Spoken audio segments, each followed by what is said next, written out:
favor, conta pra gente qual é o conceito de burnout.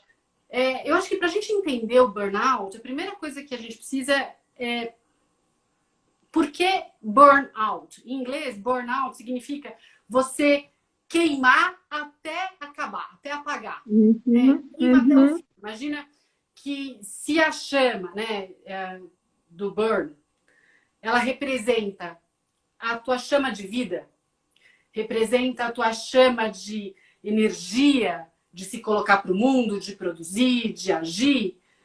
Caramba, se você fala burnout, significa que você queimou toda a sua energia de produção, toda a sua energia de ação. É muito sério. Então, quando a gente olha por esse prisma da palavra burnout, você consegue imaginar como isso possa ser representado no seu físico e no seu emocional. Ou seja, um esgotamento absurdo. Esgota suas forças, esgota a sua energia, a ponto de te adoecer. E aí, quando você esgota a sua energia, a sua força, você corre o risco de adoecer emocionalmente, psicologicamente, mentalmente, fisicamente. E aí que começam as confusões, porque de repente você pode estar num processo de esgotamento, de burning out, por conta de pressão no trabalho ou de pressão no contexto da sua vida que envolva o trabalho, né? E aí você começa a ter dor de barriga, crise de ansiedade, não tem vontade de levantar da cama, dor de cabeça, taquicardia quando vai entrar numa reunião.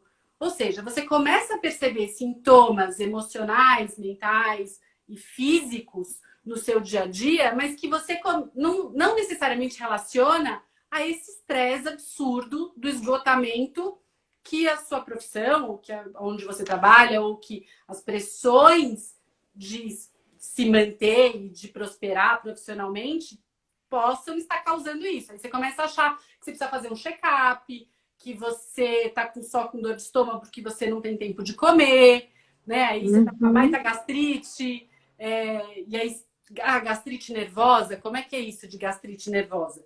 Pode ser, a gastrite nervosa pode ser um dos sintomas de um burnout.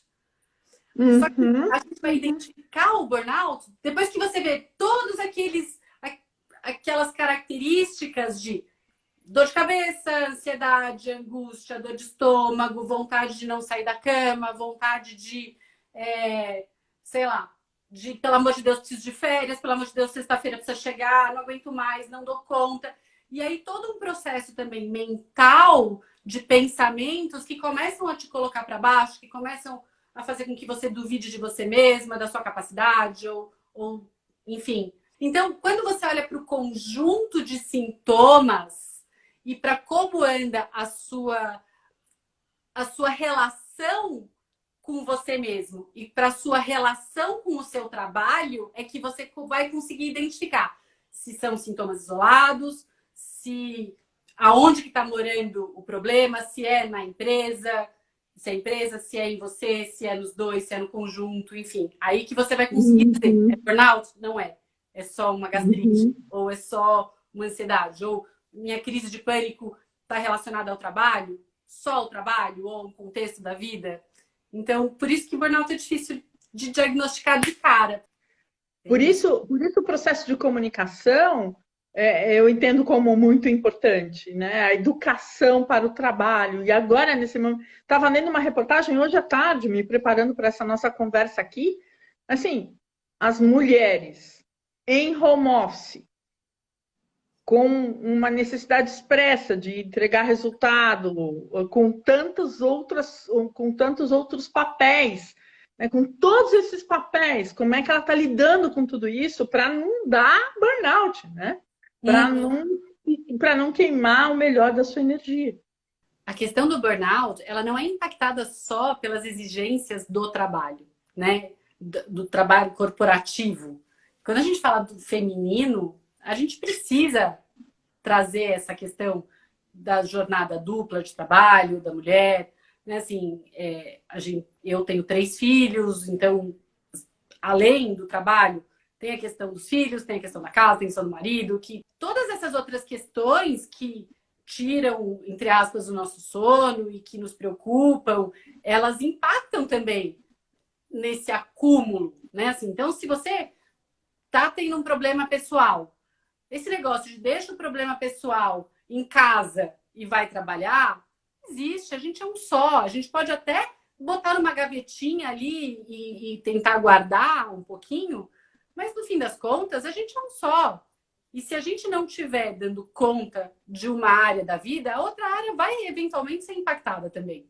Assim como o estresse no trabalho impacta a sua vida pessoal também. Porque você chega em casa, não quer nem olhar para a cara de filho, de marido, de ninguém. Se a gente pudesse, pelo lado do indivíduo, aconselhar, não gosto muito desta palavra, mas de alguma maneira dar um toque. Que toques a gente precisa dar para as pessoas tomarem essa consciência? Como é que você vê isso? Eu não acho que dá para generalizar. Então, assim, não existe um sapato que caiba em todos os pés, né? Assim, então, não dá para a gente dar um conselho que sirva para todas as pessoas. E eu acho que mais do que conselho, a gente pode fazer uma pergunta.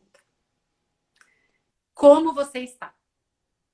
E literalmente se importar em escutar a resposta e se importar em saber. No sentido de ajudar a pessoa a refletir como ela está mesmo, como estão suas emoções, como você está dando conta, o que está pegando, aonde está doendo, tem alguma coisa que eu possa fazer por você? É muito mais assertivo e eficiente a gente fazer boas perguntas do que dar respostas prontas ou achar que a gente tem a resposta sobre a vida do outro. Esse é um dos princípios da psicanálise. Quanto à necessidade de olhar para isso e prover aos profissionais essas tais válvulas de escape, se é que a gente pode dizer assim, mas essa era a frase que eu escutava. Eu preciso desabafar, eu preciso jogar em algum lugar. Onde eu trabalhava, por exemplo, existia lá o coral, que era aberto aos profissionais, existia a academia, existia assim, eram ambientes organizacionais ofertados aos colaboradores. Espaços de desconexão do trabalho. Exato. Né? E que traziam uma oportunidade de reconexão consigo mesmo, de pelo menos um blank, né? Assim, um vazio, um espaço vazio. Eu acho muito interessante, às vezes algumas pessoas falam para mim, Fá, eu não consigo meditar porque eu não consigo apagar os pensamentos, não consigo apagar a mente. E realmente, para as pessoas que são muito agitadas, muito ansiosas e pensam mil coisas ao mesmo tempo, são muito aceleradas, não é tão fácil mesmo. Assim, eu demorei um tempo para conseguir meditar e para conseguir fazer esse processo, porque eu sou muito mental, eu sou muito acelerada na minha cabeça.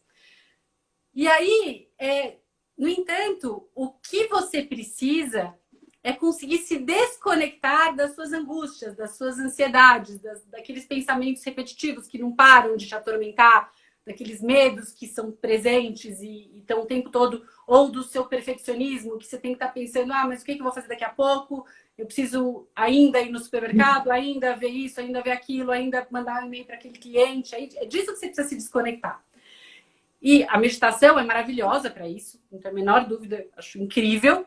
Mas, se não for a sua praia, você pode fazer qualquer atividade que, se você entrar nesse spin de pensamento disruptivo que te tira da bagunça, né, que te leva para aquele lugar de ansiedade, você não possa executar aquela atividade. Então, por exemplo, dançar. Eu amo dançar. Dançar para mim é uma meditação. Por quê? Se eu pensar no que eu tenho para fazer, no paciente que eu vou atender, no almoço que vai ser servido, sei lá, no aluguel que eu tenho que pagar, eu erro o passo.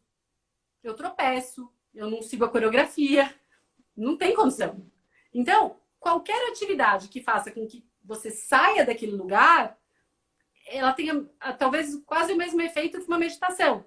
Mas é você estar em você. O que acontece, que eu acho que é um dos motivos que levam as pessoas ao burnout, é que a gente acabou desenvolvendo capacidades multitarefas frequentes. Então, a gente está no carro, está digitando, mandando mensagem, está trabalhando, pensando já na próxima reunião, ou no faturamento, ou no que a gente tem que pagar, e não está ali presente, a gente está comendo, pensando que você quer fazer alguma coisa no final de semana, enfim, a gente não faz as coisas com presença. E isso tira a gente de dentro da gente e esparrama a gente energeticamente.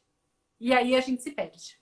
Então, eu queria fazer esse bate-bola contigo. O que que a gente pode fazer para se cuidar? E aí, você já disse, não tem sapato que caiba em todo mundo. Uhum. Mas vamos lá. Vamos lá.